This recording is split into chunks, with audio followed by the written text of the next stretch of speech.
Hi friends, मैं हूं जुनैद अजीज़ और आज हम डिस्कस करेंगे आपके साथ ट्रॉपिकल साइक्लोन पे, जो एक प्राकृतिक आपदा, एक नेचुरल कैलेमिटीज़ के रूप में हर साल भारत में आती है और हज़ारों जानों की बलि भी चढ़ाती है। तो आज के इस डिस्कशन के इस टॉपिक में हम लोग देखेंगे कि ये ट्रॉपिकल साइक्लोन हैं क्या, ये ओरिजिनेट कहाँ होते हैं, इसके ओरिजिनेट होने के लिए कौन कौन से कंडीशंस रिक्वायर्ड हैं और फिर इसके जो इफ़ेक्ट्स हैं और मिटिगेशन स्कीम वो क्या है। तो ट्रॉपिकल साइक्लोन का मतलब ये है कि ये जनरली 0 से 30 डिग्री इन बोथ हेमिस्फेयर, मतलब इक्वेटर से 30 डिग्री तक के बीच का जो एरिया है ग्लोब पे, उन्हें हम ट्रॉपिकल जोन बोलते हैं या ट्रॉपिकल रीजन। तो ऐसे साइक्लोन जनरली 0 से 30 डिग्री के बीच में ही ओरिजिनेट होते हैं, इसलिए इनका नाम रखा गया ट्रॉपिकल साइक्लोन। ट्रॉपिकल साइक्लोन की कुछ विशेषताएं हैं, कुछ कैरेक्टरिस्टिक्स हैं कि जब ये साइक्लोन आते हैं तो उस समय वेदर का जो कंडीशन होता है वो किस टाइप का होता है। तो आज के इस टॉपिक में हम लोग इस पर भी चर्चा करेंगे। तो सबसे पहले देखेंगे कि जब ये ट्रॉपिकल साइक्लोन आते हैं तो इसमें हवाओं की जो स्पीड होती है वो 180 किलोमीटर पर आवर के स्पीड से कोस्टल एरिया में चलती है। तो इतनी तेज़ी से हवाओं के चलने के कारण सी लेवल अक्सर ऊपर उठ जाता है। तो ऊपर उठने की वजह से उस समय साइक्लोन के पीरियड में वो सी लेवल जो ऊपर उठता है हवाओं के तेज़ गति के कारण, तो उसको हम लोग बोलते हैं स्टॉर्म सर्ग, SURG। स्टॉर्म सर्ग का मतलब है कि तूफानी हवाओं के कारण समुद्रों की सतह का जब पानी ऊपर की तरफ उठता है तो एक ब्लक उभार एक पैदा हो जाता है समुद्रों की सतह पर, उसी का नाम होता है स्टॉर्म सर्ग। दूसरी विशेषता है कि इसमें एयर का जो प्रेशर है वो लगभग 14 to 17 मिलीबार पर 100 किलोमीटर तक होता है, लेकिन कभी कभी ये प्रेशर 60 किलोमीटर पर 100 किलोमीटर भी हो जाता है, 60 मिलीबार पर 100 किलोमीटर भी हो जाता है प्रेशर। इस ट्रॉपिकल साइक्लोन की हाइट 12 से 14 किलोमीटर तक होती है और जहाँ पे इसका सेंटर होता है, जहाँ से ओरिजिनेट करते हैं, तो अपने सेंटर से लगभग 10 से 150 किलोमीटर तक की दूर के एरिया को ये अपने क्लच में लेता है। तो ये इसका प्रवाह क्षेत्र हुआ कि 10 से 150 किलोमीटर तक के बीच का एरिया अपने सेंटर से ये ट्रॉपिकल साइक्लोन अपने प्रवाह में लेता है। लेकिन इसका जो प्रभाव है वो 500 से लेकर के 1000 स्क्वायर किलोमीटर तक पर भी पड़ सकता है। तो साइक्लोन से जुड़ी हुई ये कुछ इंपॉर्टेंट जानकारी कि इसमें हवाओं की स्पीड लगभग कोस्टल एरिया में 180 किलोमीटर होती है। इसमें हवाओं का जो प्रेशर है, एयर प्रेशर, वो 14 to 17 मिलीबार पर 100 किलोमीटर नापा जाता है और कभी कभी 60 मिलीबार पर 100 किलोमीटर भी नापा जाता है। इसकी हाइट जनरली 12 से 14 किलोमीटर तक होती है। तो ये साइक्लोन से जुड़ी हुई ये कुछ इंपॉर्टेंट फैक्ट्स हैं जो ध्यान में रखने की बात है। अब चर्चा हम लोग करेंगे कि आप इसको स्क्रीन पर देखेंगे कि ये साइक्लोन इंडिया में कब और कैसे आते हैं। तो इस साइक्लोन के ओरिजिनेट होने की एक सबसे बड़ी वजह है कि एटमॉस्फेरिक प्रेशर में जब कभी वेरिएशन आता है, सेंटर पे लो प्रेशर बेल्ट बनता है और चारों तरफ जब हाई प्रेशर बेल्ट बनता है, तो चारों तरफ के हाई प्रेशर बेल्ट से सेंटर के लो प्रेशर की तरफ जब हवाएं चलने लगती है एक चक्र के रूप में, तो यही चक्र के रूप में चलती हुई हवा साइक्लोन कहलाती है। और चूंकि ऐसे साइक्लोन जनरली 0 से 30 डिग्री के बीच में आते हैं, मतलब ग्लोबल लेवल पे, इसलिए इसका नाम ट्रॉपिकल साइक्लोन रखा गया। भारत के प्रोस्पेक्ट में जब इस साइक्लोन को हम देखेंगे तो पता चलता है कि India is rounded by water from 3 sides. Bharat का दक्षिणी भाग 3 तरफ जल से घिरा हुआ है। तो ऐसे साइक्लोन बे ऑफ बंगाल में भी ओरिजिनेट होते हैं और अरबियन सी में भी होते हैं। जब पूरे एक साल के डाटा को आप देखेंगे, जैसे स्क्रीन पर जो ये डाटा चल रहा है, तो एक साल के डाटा को जब आप ध्यान से देखेंगे तो पता चलेगा कि बे ऑफ बंगाल में ऐसे साइक्लोन अक्सर आते हैं जिसकी फ्रीक्वेंसी अरबियन सी में आने वाले साइक्लोन से ज़्यादा होती है।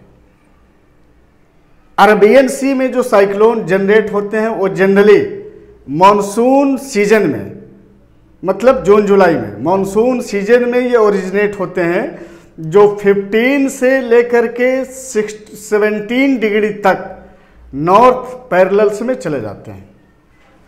जबकि बे ऑफ बंगाल में ये साइक्लोन जनरली अक्टूबर नवंबर के महीने में जनरेट होते हैं, जो 10 से लेकर के 16 डिग्री नॉर्थ पैरेलल तक और 92 डिग्री ईस्टर्न मेरिडियन तक का इसका एरिया होता है। लेकिन सुंदरबन के इलाके में जब कभी अप्रैल मई के महीने में ऐसे साइक्लोन जनरेट होते हैं तो वो 10 डिग्री से लेकर के 10 डिग्री नॉर्थ पैरेलल से लेकर के 90 डिग्री ईस्टर्न मेरिडियन तक का एरिया कवर करता है।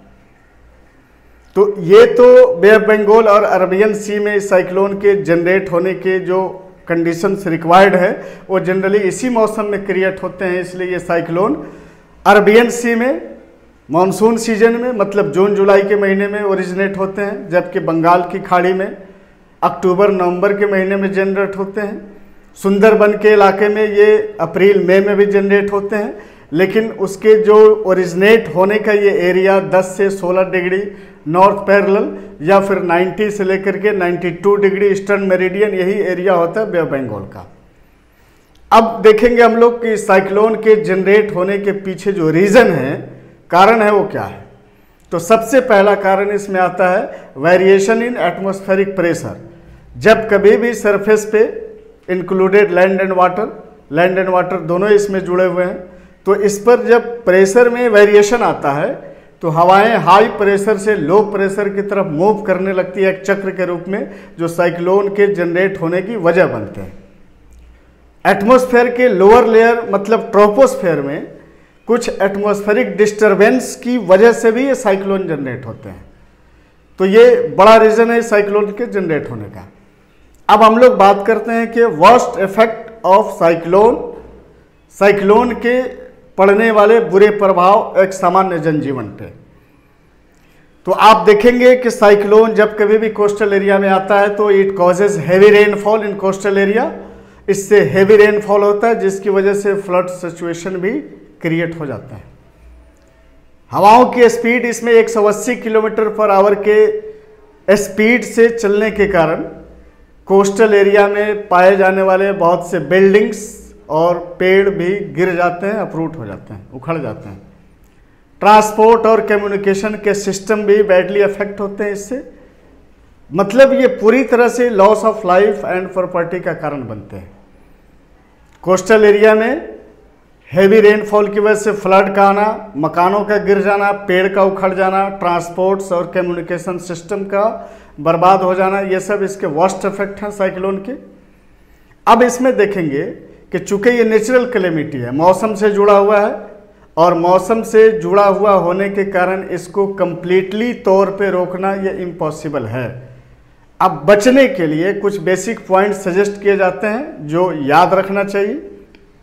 अगर ऐसा हम करते हैं तो साइक्लोन से होने वाले जो खतरे हैं उसको मिनिमाइज किया जा सकता है। तो सबसे पहला जो step should be keep in mind to minimise the risk of tropical cyclone in coastal areas. Coastal region में इससे होने वाले खतरों को मिनिमाइज करने के लिए सबसे पहला काम करना है कि वेदर फोरकास्टिंग, मौसम का पहले ही से पूर्वानुमान कराइए कि अगले आने वाले 24 घंटे, 36 घंटे या फिर 48 आवर्स में जो वेदर के कंडीशंस होंगे, क्या वो कंडीशन साइक्लोन जनरेट के लिए अप्रोप्रिएट हैं। अगर हैं तो फिर आप सेफ जोन में चले जाएं। तो सबसे पहला वेदर फोरकास्टिंग इंस्टीट्यूशन होना चाहिए। दूसरा, एग्जामिन द अर्ली साइक्लोन, गुजरे हुए दिनों में जो साइक्लोन आए कोस्टल एरिया में उसका एग्जामिनेशन करना है कि उसकी फ्रीक्वेंसी कितनी थी, उससे डिस्ट्रक्शन किस लेवल का हुआ और फिर उसका कारण क्या था। तीसरी बात कि settlement should be avoid in highly sensitive areas और कोस्टल रीजन, कि समंदरों के किनारे जो कि हाईली सेंसिटिव रीजन है या मोस्टली साइक्लोन प्रोन रीजन के अंदर आइडेंटिफाई किया जा चुका है, तो वैसी जगहों पे सेटलमेंट बनाने से अवॉइड करना चाहिए। चौथा काम जो आपको ध्यान में रखना है, साइक्लोन रेसिस्टेंट बिल्डिंग्स बनाने चाहिए कि जब कभी भी साइक्लोन इन केस आता है कोस्टल एरिया में, तो उसका प्रभाव मकानों पे या फिर जो ड्वेलिंग प्लेसेस हैं या कम्युनिकेशन के सिस्टम हैं या जो बिल्डिंग्स हैं उस पर उसका असर कम पड़े। उसको बोलते हैं साइक्लोन रेसिस्टेंट बिल्डिंग। तो कोस्टल एरिया में बसने वाले लोगों को इसका खास तौर से ध्यान रखना चाहिए। सरकार भी मिटिगेशन स्कीम के तौर पे कोस्टल रीजन में समुद्रों के इलाके में एक रडार सिस्टम सेट करती है, जिससे अगले आने वाले दिनों में होने वाले मौसम के बारे में पहले से इंफॉर्मेशन लेके आम जनता तक सरकार उस इंफॉर्मेशन को पहुंचाती है। और जब कभी भी इस तरह के सिचुएशन बनने की संभावना होती है तो सरकार टेलीकास्ट और ब्रॉडकास्ट इंस्टीट्यूशन के जरिए जनजीवन तक एक आम सूचना फैलाती है कि अगले आने वाले दिनों में मौसम के बिगड़ने की संभावना है, इसलिए लोग सेफ जोन में चले जाएं। तो ये तो मिटिगेशन स्कीम है जो सरकार करती है। और इन केस जब कभी भी इस तरह के साइक्लोन कोस्टल एरिया में आ जाते हैं तो एक रेस्क्यू टीम भी होती है, वो रेस्क्यू टीम भी लोगों को मदद पहुंचाते हैं, उनको बचाने का काम करते हैं। लेकिन एक कॉमन लेवल पे जो एक जनरल अवेयरनेस की बात है कि जब कभी भी इस तरह के कैलेमिटीज आपके सामने आते हैं तो आपको मेंटली और फिजिकली इसके लिए प्रिपेयर होने की ज़रूरत है। चूँकि सभी जगहों पे गवर्नमेंट के मिटिगेशन स्कीम काम नहीं आते, कुछ कॉमन लेवल पे सोशल लेवल पर भी आदमी को खुद में अवेयर होने की ज़रूरत है ताकि इससे होने वाले खतरे को मिनिमाइज किया सके। अगर मेरी ये बात, मेरे ये न्यूज़ इन्फॉर्मेशन आपको अच्छी लगे तो आप इस वीडियो को लाइक करें, शेयर करें, मेरे चैनल को सब्सक्राइब करें। Thanks and have a nice day.